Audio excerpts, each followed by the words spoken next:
Hey everyone, I'm Alex, and welcome to this Marvel Snap Beginner's Guide on one of the best beginner decks in Marvel Snap, the Beginner Deck Tempo. And in this guide, what I'm going to do is I'm going to be explaining how this deck works, and I'm going to be giving you a detailed explanation as to how you can pilot this deck to good effectiveness and to great success. And it's funny because at the end of this discussion where I talk about each of the cards and what they do and how they're played, I played this deck in gameplay highlights against Pool 3 and above decks, and it's incredible to think that I'm able to beat guys with near complete collections with a beginner deck. And you can do it too. It's truly remarkable what you can do when you play on tempo. Now, this deck is not without risk, and we're going to talk about a few of the cards that you need to be cognizant of because this deck does have some inherent risk. And the first one we're talking about today is Hawkeye, who is one of the riskiest cards in this deck. You're like, Alex, why? Why is Hawkeye so problematic? On reveal, you play a card here on the next turn for +2 power. How's that a bad thing? That's a 1/3. That's pretty good. The problem is that the primary combo you're looking for with regards to tempo is playing Hawkeye into mid if you have Medusa in hand. The reason for this is because Medusa in mid will get +2, and you'll get a 7 power spike on turn 2, which is incredible. And if you're doubting that, for 3 energy between Hawkeye becoming a 1/3 and Medusa becoming a 2/4, for 6 cost, you get a 6/9. For 3 cost, you get 3/7, which is immensely impactful as a tempo deck. So where's the risk, Alex? That sounds amazing. Well, the risk is that you have to play Hawkeye blind into the middle lane because you don't know what's there. And so playing Hawkeye blind can be super risky because if that middle lane is something terrible like negative zone or whatever, then you just get wrecked, right? But if that happens, thankfully, as I've said in my other videos, you have location correction in Scarlet Witch. So you're not really completely screwed as long as you have Scarlet Witch, unless, of course, it's like Sanctum Sanctorum where you can't even play cards there anymore anyways. But Scarlet Witch should, for the most part, resolve those situations. But regardless, that is the inherent risk of this combo. And other than that, like, it is a great tempo play, but it is risky inherently. And with that being said, if you want to reduce this risk, you can take someone like Korg out, who I've featured in other beginner's guides as well. Korg's great because as a 1/2, he puts a rock into the opposing player's deck, which dilutes their deck. It becomes a 13-card deck, which reduces their opportunity to draw the most impactful cards later in the game. But if you want to, you can get rid of someone like Korg and add Uatu the Watcher, who will give you a kind of sneak peek into what the locations are in advance when he's in your hand. But he is really low impact, and we're playing tempo, so we kind of want to make the best that we can. I've talked about him numerous times in my other beginner deck series, but Angela into Nightcrawler is one of the best tempo plays you can make. Basically, even if you have Nightcrawler on turn 1, you hold him and you'd rather play Hawkeye or Korg because you play turn 2 Angela, and then you play the Nightcrawler on top of Angela, and you proc the +2. And the disadvantage that Angela has is that it's lane limited. So when you play Angela first into the lane, you can only play 3 cards on top, which goes from 1 to 3 to 5 to 7. That's not bad. That's good. 2/7. That's great. But with Nightcrawler, you play on top. She procs a 2. You get to move them and play 3 additional cards on top, getting her to 2/9, which is absolutely ridiculous. That's why Angela is so good. We talked about Scarlet Witch. We talked about Medusa. And Lizard's just another damn good card that's high tempo. It debates them a little bit into filling that lane, which could be a good or bad thing because a 2/5 is a lot of tempo. However, if he becomes a 2/2, he's like one of the worst cards in the game, right? And they've zooed that location, which is extremely problematic. So that is something you need to be a little cognizant of. We got that's not Mr. Fantastic. This is Mr. Fantastic. So we have Mr. Fantastic in this deck because I think that a lot of people sleep on the impact that Mr. Fantastic can have, especially if you're a new player. Yeah, this is a 3/2. He's not exciting. But what you're going to start to learn, even though you have Scarlet Witch, there are going to be some locations that you simply cannot deal with, okay? The locations where you can't play cards, or they destroy cards that are played or whatever. Or you already played your Scarlet Witch for one location, another one pops up and it's even worse, right? Sometimes Mr. Fantastic gives you that added reach you need just to like reach into a location, add some power there, and contest it in a way your opponent might not be able to. So the flexibility of Mr. Fantastic is solid. However, he shares the same disadvantage as Medusa, where they both really should be played mid. And if you do the combo correctly, you have Hawkeye, Medusa for 7 power, and then Mr. Fantastic mid for a total of 9 power, leaving 1 additional slot in mid for you to play Chavez or whatever to close out a win.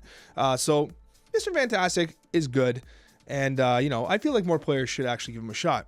We got the Captain America. It works really well with these kinds of deck that have lots of low cost cards. He's a high value ongoing ability that can in theory become a 3/6 on a full lane. He also helps to offset the situation where if Lizard gets kind of zooed on and you have to play the Captain America into Lizard, yes, you don't get that +3 back, but Captain America kind of buffs everyone back up a little bit to give yourself a chance. The recently buffed Jessica Jones, a 4-cost 4 that becomes a 4-cost 8 if you don't play there. Now that disadvantage is not all too severe. It's pretty easy to work around. And the nice thing about it is that a 4/8 is immensely powerful, extremely high tempo, and it stays under Shang-Chi. So Shang-Chi only hits units that are 9 and above. So Jessica Jones has this like immortal phase where she's like, haha, I'm as big as I can get and still be kind of immortal. That's exciting, right? So Jessica Jones is an absolutely excellent tempo and value play. You'd be surprised how many times you're going to win with Jessica Jones. And then Iron Man.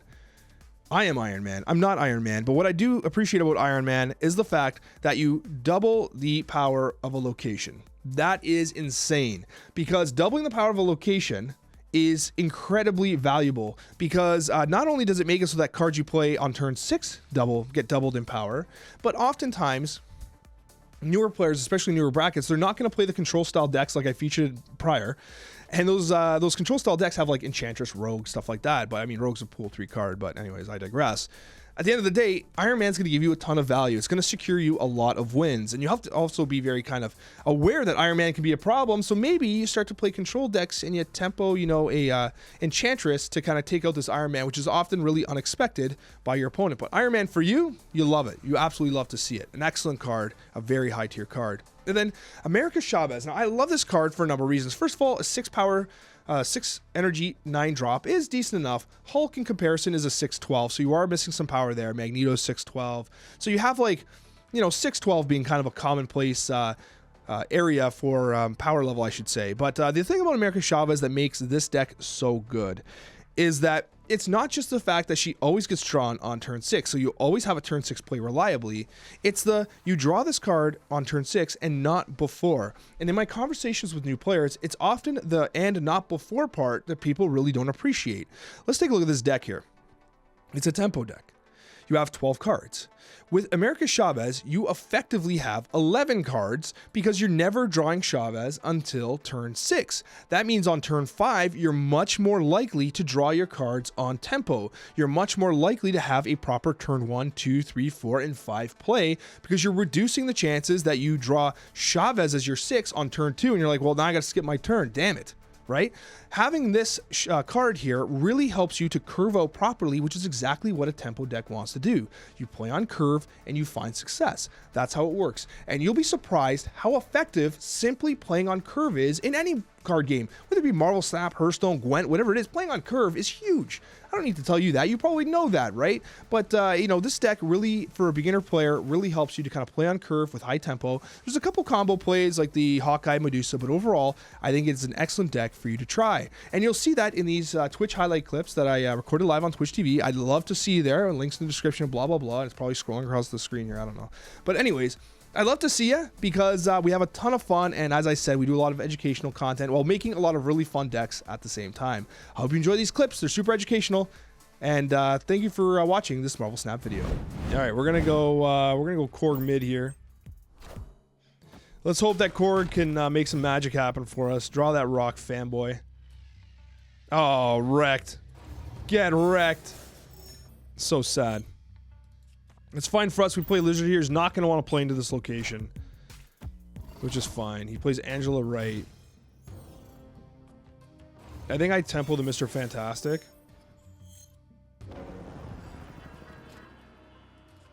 Yeah, we tempo Mr. Fantastic. He's not going to deal with Lizard here, so we kind of... I'm not going to say we win this lane. We kind of want to play Angela next. It's getting late for Angela, though. That's kind of the worst part. It's Mysterious. It's a fake Mysterio. He just ruined his super flow, though. Playing Mysterio. Why the hell would he do that? That was a misplay, in my opinion. He's giving me a fake Mysterio. That's why. Oh. But yeah, that doesn't bother me, bud. That, my friend, does not bother me. We have the option of playing Angela into the Hawkeye here. We can follow up with the Iron Man, which is pretty huge. Remember, it's Baxter building. It's Enchantress. That's going to get rid of Mr. Fantastic, but it also prevents him from doing anything about the Lizard. So it's only a net loss of 2, honestly. Well, 4. Because now we get the Iron Man here. So we get Iron Man. So we're getting the double proc here.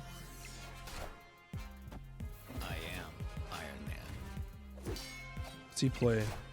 Plays Magic, okay. Magic's not bad. If we want to be really fancy, by the way, we play Scarlet Witch here, and we end the game. Play like you think there's a turn 7, because I have a filthy surprise for you, my friend. Be conservative. Lol. I win. Very, very straightforward game. He plays Captain Marvel there. I mean, it's a decent play. We're getting the black screen bug there. There we go. Moves over. Wins that location. But ultimately just loses. Because we got rid of the Limbo with Scarlet Witch. How beautiful is that? Honestly, like, how often do you see a play like that? Where Magic drops Limbo, and then you drop Scarlet Witch. And the guy's like, oh, I have a turn 7. No, you don't. I win. Thank you very much. All right, we got Korg. Where do we throw Korg? I don't want to throw him in a sewer system right now, but we can fix sewer system, can't we? We probably throw Korg into the right-hand side there. Which apparently is what he was thinking. If that's Uatu or something, it makes me happy. Oh, Squirrel Girl. Why would... Squirrel Girl? Really? Playing against a pool 3 guy, he's got Squirrel Girl? Oh, Jotunheim, that feels bad. I'm glad we dodged that. We're going to do the Lizard into sewer system because it's very unlikely and it's harder for him to zoo into that location. So Lizard gets a little bit of added value there because if he zoos here, he's getting hit by the sewer system every single time. So it's a little beneficial for us. Naturally, we're not going to want to play Mr. Fantastic mid yet. We could play him on turn 5 or something like that just to get the added value. He commits to Mojo in that lane, which is a little strange. He really wants me to go 6 cards there. 4 cards there. But he has to basically commit to it now, or else GG's, I guess. I think we play here. I think we commit to this lane here because I think it's going to be hard for him to zoo into it. And then on turn 6, we just play America Chavez mid into Jotunheim. We could even Iron Man on Korg here. You know what? We're going to do this. We're going to do Captain America here. He plays Debris. So now he has 2 cards losing there. That's not as impactful as maybe he thought it was. I play Jessica Jones here. I play Iron Man here. This game's over for him. I play Iron Man here. I never get the 4 units. Mojo never gets buffed. He's got weak units here so far. Captain America does extra value with Iron Man. She procs upward. It's very hard for him to contest this lane. He plays there. He plays Wave. So he's got to play a big boy card now. So he's committing to Wave here. So this is a big moment for him, honestly. We play Iron Man. We play Iron Man. She's going to proc upwards. So again, he's really weak in this location here. I'm really interested to see what he does. Wave was an interesting play. I was not expecting Wave. It doesn't impact us at all because we were going to play Iron Man anyways. But it makes me wonder what he's got. So he's playing something into sewer system here. So we win the vault. He plays Doctor Doom, so I don't quite win the vault, actually. So, very interesting play here. So we definitely do win the game now. Because now he's got nothing. We just go Chavez here. I don't know why I said I don't win the vault. I miscalculated the math there. Good math there, Alex. We just win. We play... He's contesting mid. What's he play here? He plays Patriot. I was not expecting Patriot. We do win, though. We still win, but I gotta tell you... I was not expecting a Patriot play, which I should have identified. But, like, I gotta tell you, that's gutsy. That's a gutsy play, because Patriot works really well with not Doctor Doom, but with his Doom bots, which have no abilities. So, Patriot is a pool 3 card, which gives you +2 power to each card with no ability. So, naturally, the Rocks get +2 power. The Squirrels get +2 power.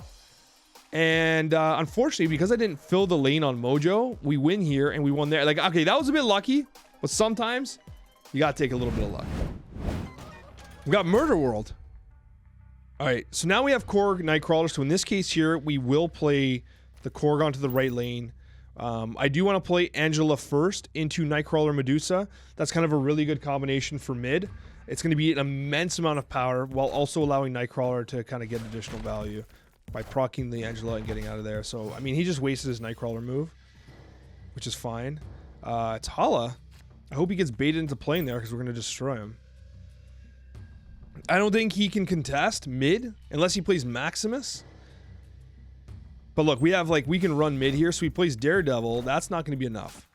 Because now we play Medusa Nightcrawler into Mr. Fantastic. It's Mojo World there. It's good positioning there. So again, Nightcrawler, Mr. Fantastic. I think, I mean, even if Daredevil gets destroyed, I don't think it helps us that much. So he moves the Nightcrawler over to Mojo World, which is fine, which is exactly what I expected. He plays Punisher. Great card to counter the Mojo World, honestly. But I can just give him the Mojo World. I don't need it. Just don't need it.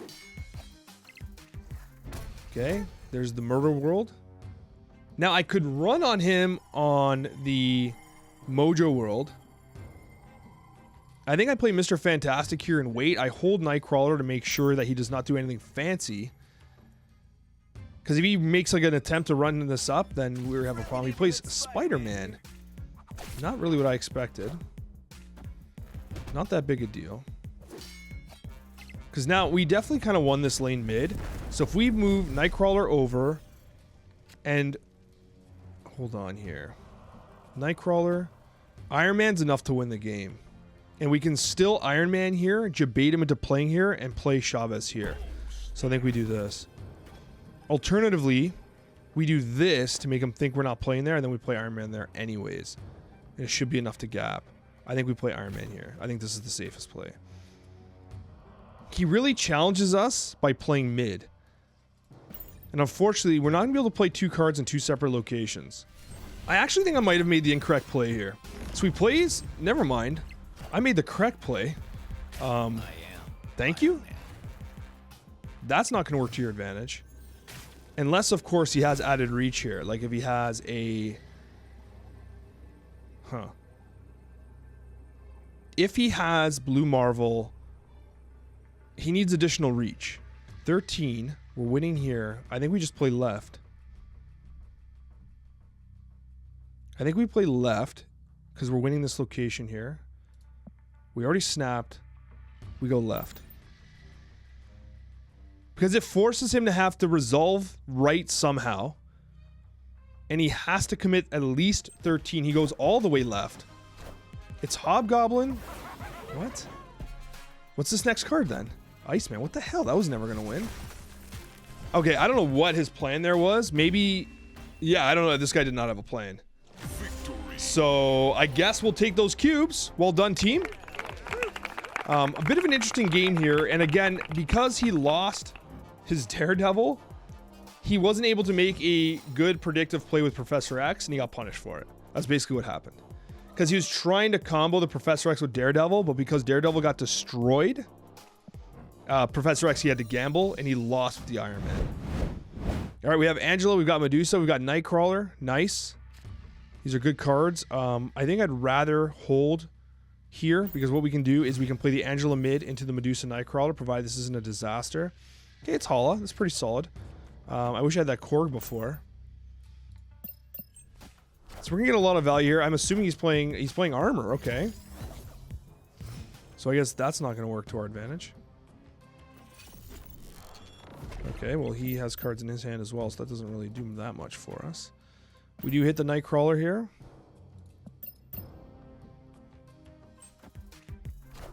He plays Electro. Okay. He wants that extra mana here. I think we want to zoo this location so we can't kick... It's unlikely he tries to kick the Electro over, though, I think. Very unlikely he does that.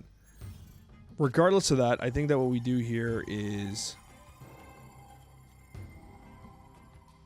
I think we Jessica Jones.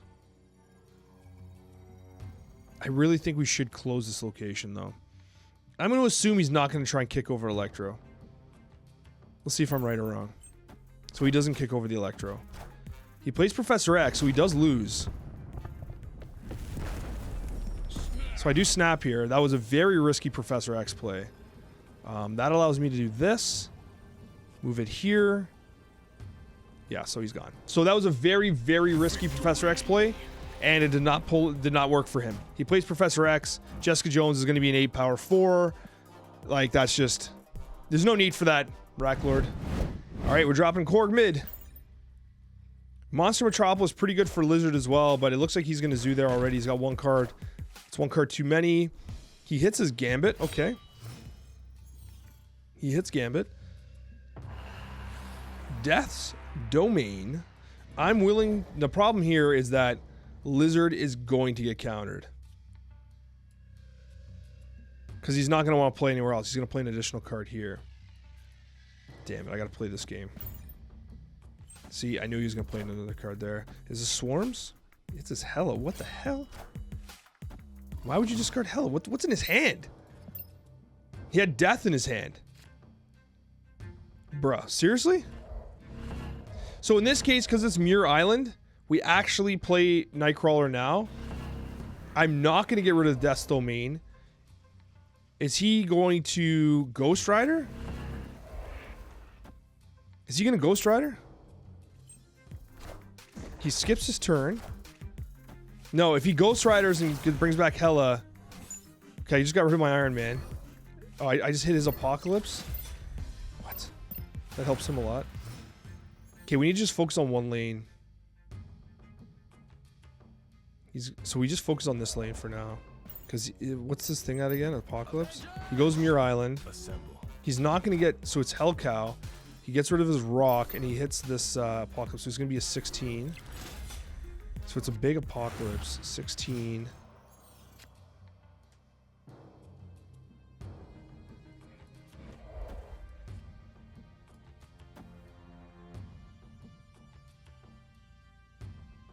This is kind of the only hope we have right now. Because we could leave Nightcrawler here. Mr. Fantastic's going to touch the Death's Domain. He plays Dracula. So what? So he's trying to get his Dracula discard? Wait. I don't understand what this guy's doing, because now I do this, now he loses. He wins this lane, but he loses this one. What's he play to bring back Hella? Does he play Ghost Rider now? If he plays Ghost Rider now, he might win. If he plays Ghost Rider here in the win. Ghost Rider.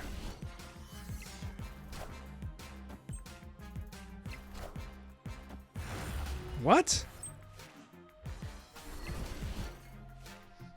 I guess I'll win the game. I think he misplayed that. I think he misplayed that a lot. I understand what he was trying to do. He was trying to fake me out.